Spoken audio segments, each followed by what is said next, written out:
possessions of the master. Some had charge of uh,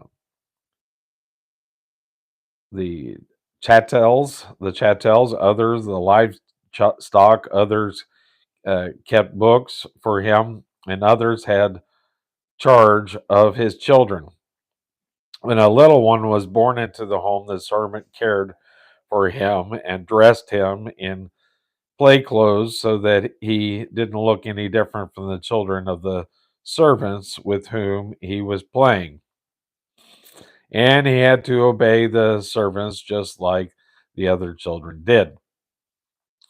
Verse 2, but in it but is under tutors and governors until the time appointed of the father. Until the time appointed of the father, which time was that? It was the time when the father recognized that his son was capable of making decisions on his own, and he brought him into the position of a full grown son. Notice that it is the father who determined when his son reached the age of maturity. It wasn't an arbitrary law as we have in our society. It used to be that a young man became of age at 21. Now it's 18.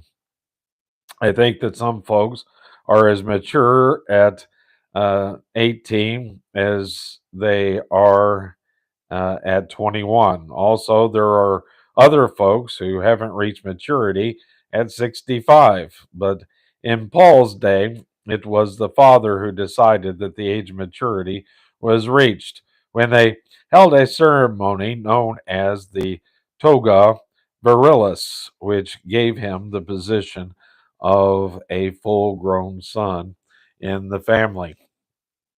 In a Roman home, it must have works something like this. Suppose the father is a centurion in Caesar's army.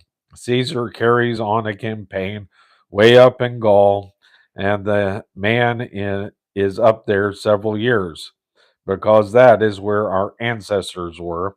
And believe me, they were heathen. So he has trouble with them.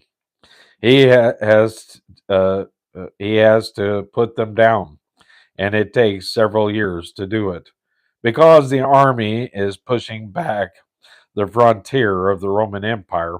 The father of the home is away for several years. Finally, he returns home. He goes in to shave, and all of a sudden, you hear him yell out, "Who's been using my razor?" Well, I tell you, all the servants come running, and because he is the head of the house, they say unto him, "Your son." He said, "You mean to tell me that my boy is old enough to use a razor?" The boy has grown to a great, uh, a big fella, and the father says, "Bring him here."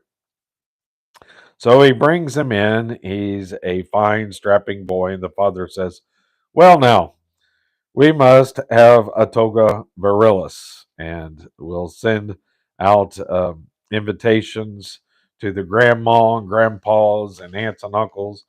So they all come in for the ceremony of the togas virilis. And that day, the father puts around the boy a toga or a robe. That is what our Lord meant in his parable of the prodigal son. When the boy came home, the father didn't receive him as just an ordinary son. He received him as a full grown son, put the robe around him, and put the ring on his finger. The ring had on it the signet of his father, which was equivalent to his signature and gave him the father's authority.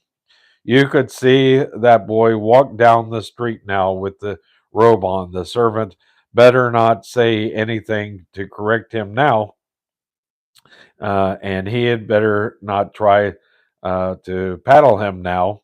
In fact, he'll be paddling his servants from here on because he has now reached the age of a full-grown son. That is what Paul meant when he went in on to to say